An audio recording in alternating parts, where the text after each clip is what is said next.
Welcome to Founders Future, a podcast powered by Closers.io, where we dive into the journeys of innovative entrepreneurs and explore the road ahead for them and their companies. I'm your host, Jay Encarnacion, and in each episode, we uncover the stories behind impactful ventures, the challenges faced along the way, and the strategies driving their future growth. Today, we are thrilled to have Steve Sapato, the founder and CEO of All the Marbles Training. Steve brings a fascinating mix of expertise in motivational speaking and management training, over 40 years of experience in public speaking coaching and business consulting, generating transformative results for thousands, and a passion for helping professionals build confident communication and leadership skills. Based in Sebring, Florida, All the Marbles Training, formalized in 2021, is revolutionizing how managers, speakers, and individuals amplify their voices and achieve personal and professional success. We'll be exploring his founding story, how his business empowers clients in the training and coaching space, and his vision for scaling this impact-driven venture. So with that being said, let's dive right into it. Steve, welcome to Founders Future. Thanks a lot. Hey, I'm pretty impressive when you say it like that. You are pretty impressive, Steve. It's truly an honor and a pleasure to have you on the show. I know our listeners are going to love it. So would love to start at the top for our listeners here with you, Steve. If you could take us back to the beginning and talk a bit about what specific problem in the training and coaching landscape really inspired you to start All the Marbles Training. I think one of the biggest challenges for all companies, all organizations, whether they're small or whether they're giant size, is communication. The lack of communication, the lack of the knowledge of the communication is what really drives me crazy, because you talk to people and they go, oh, we do this or we do that. And you're like, wow, but it's the communication. And that's really the crux of what's probably disturbing the world today. Yes, absolutely. And that's a big factor on that side there. Super, super glad to have you on and really talk to that point and what you're bringing to solve that side of things. Walk us through how your offer at All the Marbles Training has evolved since you formalized it in 2021. So from what you're providing for your clients to who you're serving, walk us through how that's evolved to today. It's in 2021, that was right after the big COVID thing knocked down. And what people were lacking, of course, was the interconnectivity, the interpersonal connection. And what happened was so many people wanted to stay at home, that didn't want to come back into work. And you had to figure out, what do the people who I want to employ really want? So when I was talking to the bigger companies, they were trying to figure out how to get everybody back in, because everybody was, hey, I'm at home, it's still working. Why do you have to do this? Right. And so the skill in that was finding out what people really want. Not just, they don't just want to be home. There were other reasons for what they wanted and how they wanted to do it. Most of the time, you find that in any corporation, people leave a business, leave a corporation because of the management, the direct management and leadership that runs that business. That's where we fall down so often, because managers want to tell people what to do as opposed to asking them to do something with them. They don't ask them to achieve this goal. They say, this is our goal, this is how we're going to do it. And the lack of that expertise to create that knowledge is what we're really struggling with. Absolutely. Absolutely. I definitely want to get into a bit of the nuts and bolts of what you're doing with All the Marbles Training here, Steve, especially for our listeners who, once this episode airs and they're listening to it, could really want to come and work with you and the offers that you have. So I have a three-part question for you here, Steve. The first part's going to be around the core offer. What is the core offer? I know that you have storytizing courses, virtual speaking certifications, relationship coaching. What are all your core offerings?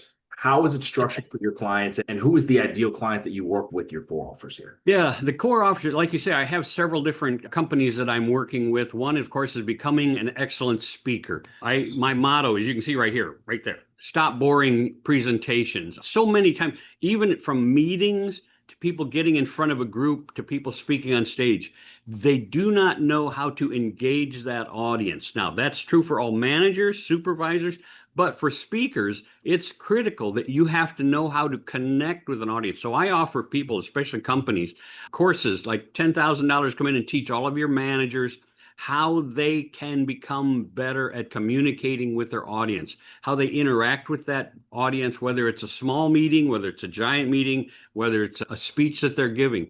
That's the one thing that most people lack is the awareness of how do I connect. When you talked about storytizing, that's my signature program. That's where I take, most people want to tell you stuff. They want to tell you a story because that's where every speaking coach says, I want to tell a story. You got to, they teach their people how to tell a story.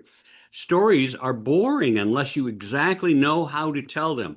And they stand there and go, this is my story. Nobody cares about our story. What they care about is how your story affects them. And the Right. way you do that is by storytizing. You take your story, you bring in their memories, their emotions, and their experiences when you give that talk. And it's how we interlace that into every conversation that creates that interaction between your audience and you. The speaking and the storytizing and telling people, but in management skills, in company skills, it really takes a great manager to understand that they need to know more about their people so that they can get the best out of all of their people. Again, simple thing like communication. There's more to it than that, but that's the basis for what we do on that.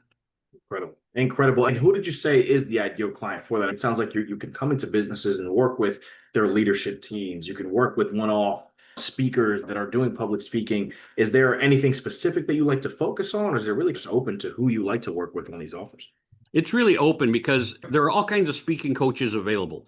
It's how do we react? How do we connect with a certain person? I've had people who say, "Hey, I wrote a book. I want to go. I want to be on the speaking circuit." And then we start to work together, and they go, and I go, "Okay, this is how you need to present that." And they go, "No, you don't understand. I want to tell my story." And I go, Right. it should be your story, but it can't be told by you as you because nobody wants to hear your story unless it involves them." And so that's one of the giant challenges. How do you find the right person that's going to connect with you?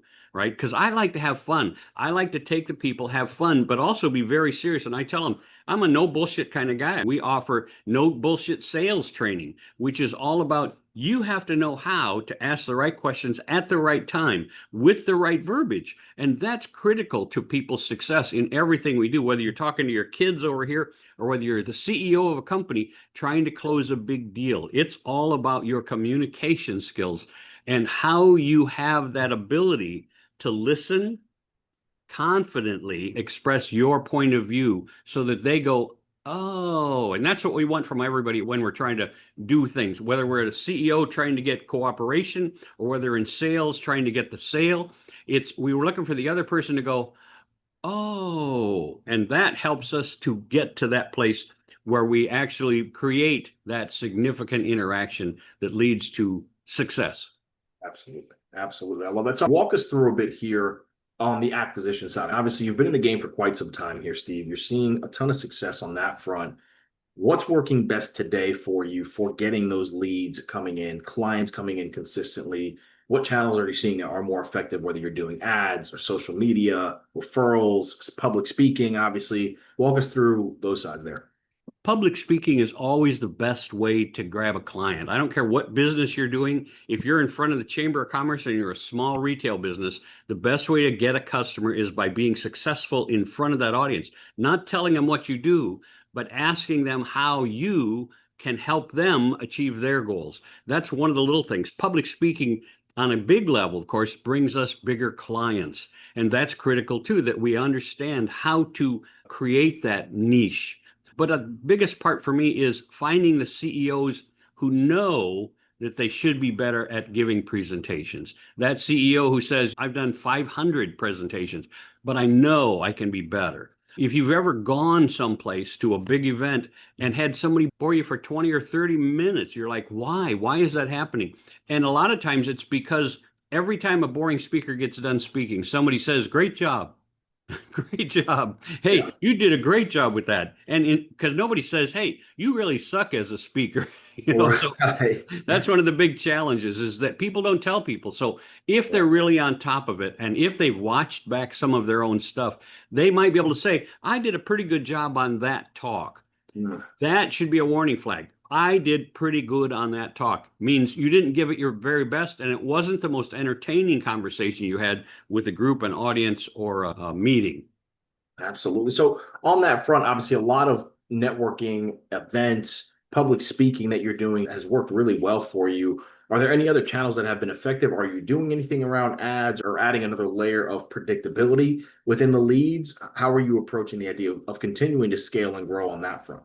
Good question. That's two things I do there. One is the podcast I do called Know and Trust.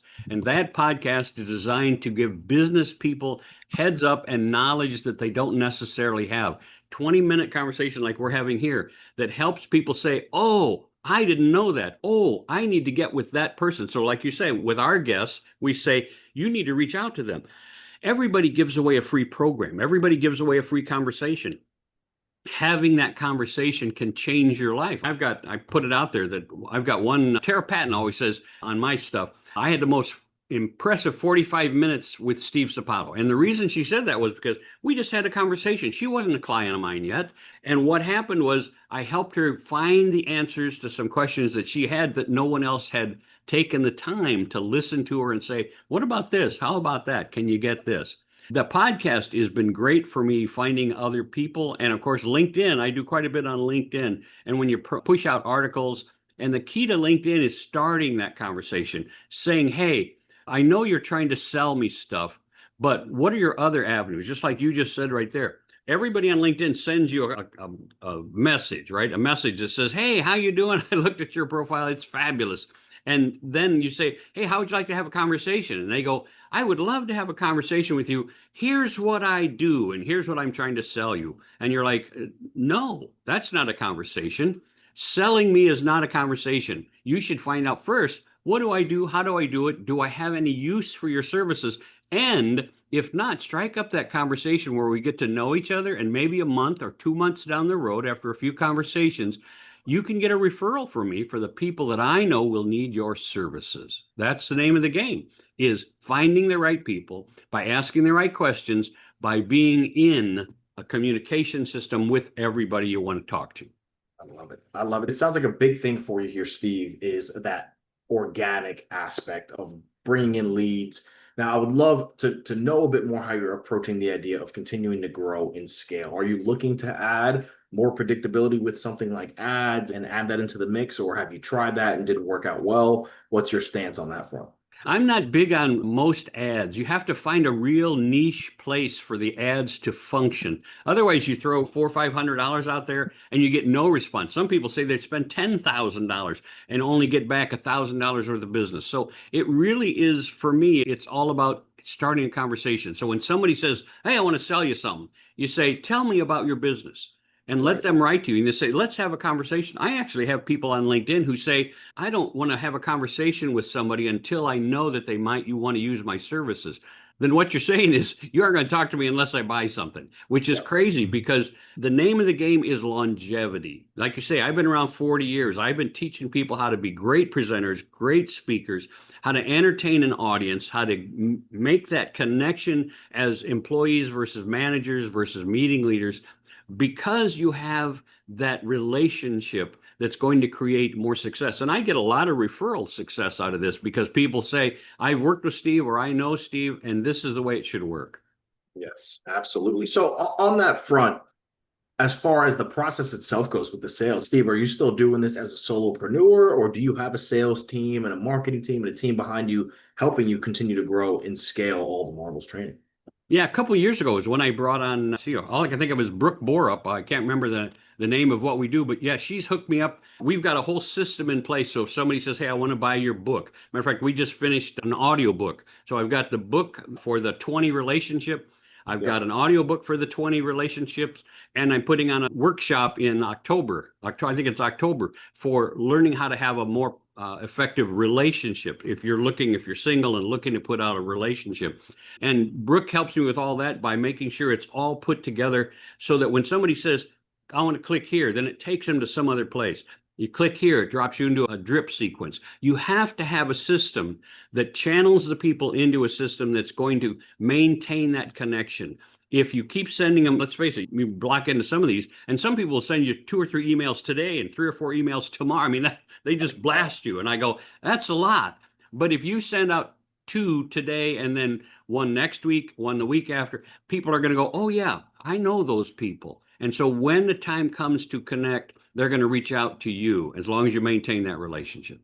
I love it. So on that front, so obviously a really good path, having funnels in place to drive your clients down to the right paths that they're going to go down. When it comes to your higher ticket offerings, like the courses and the trainings that you're providing, are you the one who has those sales conversations, or do you have a setter and a closer in place to bring those in?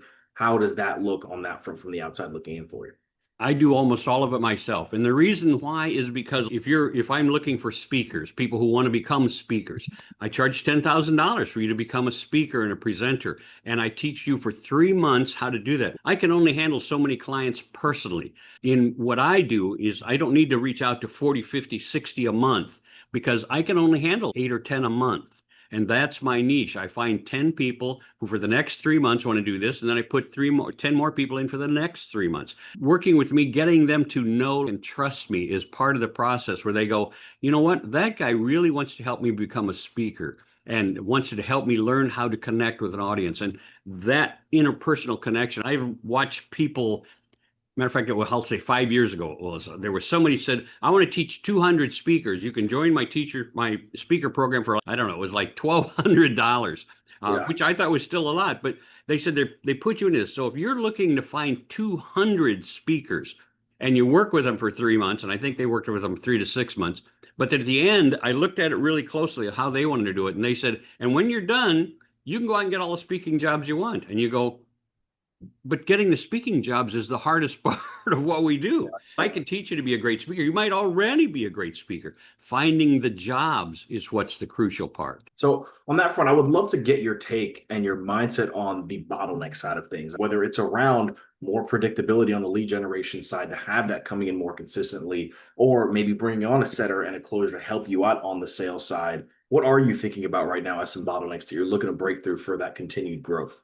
I think it's really tough. You have to find the right people, the right one or two, like you say, a closer, a setter. They have to have the same feeling, the emotional energy that you have in order to connect with the patient. Because I've had people who've done that for me, and then they bring somebody in, and we didn't connect at all because their personality was so different from mine when they were setting them up that if they'd have found the right speaker that matched with them.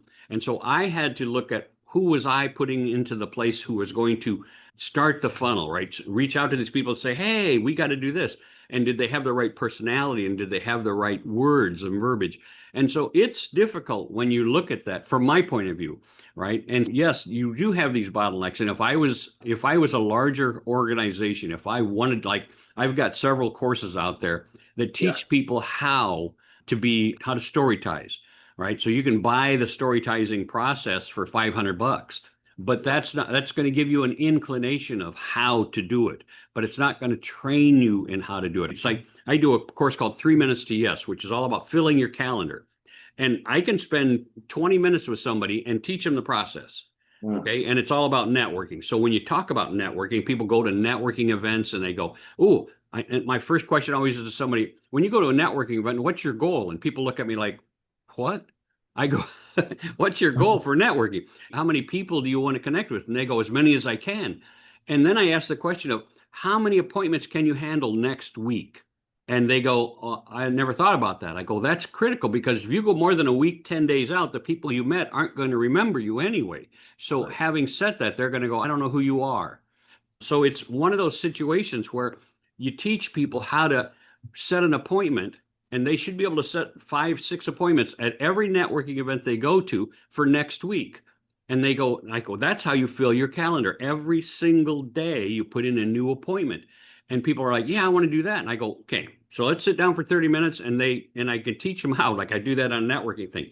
And they go, oh yeah. And then you go and watch them at that networking event and they fall right back into their old habits because it didn't become a habit for them. That's why I tell people 3 months training is probably the minimum. I would say a month on just filling your calendar, a minimum of 30 days where you meet with me 3 or 4 times a week because it has to become a habit to ask the questions in the right way and getting different responses so you know how to respond to that so that you get them to a place where the only answer is, I need your help.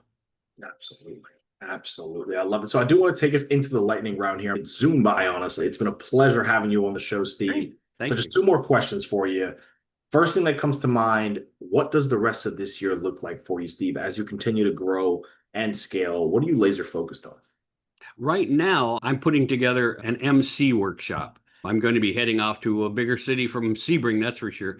Yeah. And it's going to be MC training, and that's what it's all about because MCing an event is completely different from speaking at an event. Speaking at an event, I might do 45 minutes, and it might take some of my people 2 or 3 weeks to set up a 45-minute keynote talk, right? Whereas emceeing, you have to be able to come up with stuff right off the top, and you have to be able to introduce people. You have to be able to roll with the punches. You have to know how to find out, like you said earlier, when you say, I want to make sure I know how to pronounce your name. A lot of MC people don't take that much time to get to know the people, especially if you're doing an all-day event. So Right. teaching people how to be better at emceeing is critical, where I'm focusing now for the next 3 to 4 months. I love it. I love it. And then last but certainly not least here, Steve, to wrap up the show, what is the best piece of advice that you can leave for our listeners after listening to your incredible journey so far? What can you leave them with before we wrap up? One thing, listen and ask more questions. My newest book is called Shut Up and Succeed. And it's all about listening to what somebody says, asking them questions, listening to that answer, and asking them questions, whether you're trying to win your point of view or whether you're just trying to find out about them. Everybody likes to talk about themselves, and that's critical that you understand that even if they say, hey, so Steve, what do you do? I go, hey, thanks for asking. Can I ask you a question first? And they always go, yeah. I go, I'm sorry, what do you do? And then they'll start that conversation, and it's easy for them just to talk about themselves. People love talking about themselves, so ask. I love it. I love it. With that, right there, ladies and gentlemen, that is going to wrap up another inspiring episode of Founders Future. And Steve, I truly cannot thank you enough for coming on the show, sharing your incredible journey and your insights with us today. Again, a pleasure and an honor to have you on, Steve. You've been in the game Appreciate you, for quite Jay. some Thank you time. very much for having me on. Absolutely. And to our listeners, if you enjoyed this episode, don't forget to subscribe to Founders Future wherever you listen to your favorite podcasts. And also check out all the Marvels training at stevesapatoseminars.com for their free ebook to be a speaker. And follow Steve on LinkedIn at linkedin.com/in/Steve Sapato. For more resources and insights, you can visit us here at closers.io, where we are dedicated to helping businesses accelerate their growth. Until then, keep climbing, and we will see you on the next one.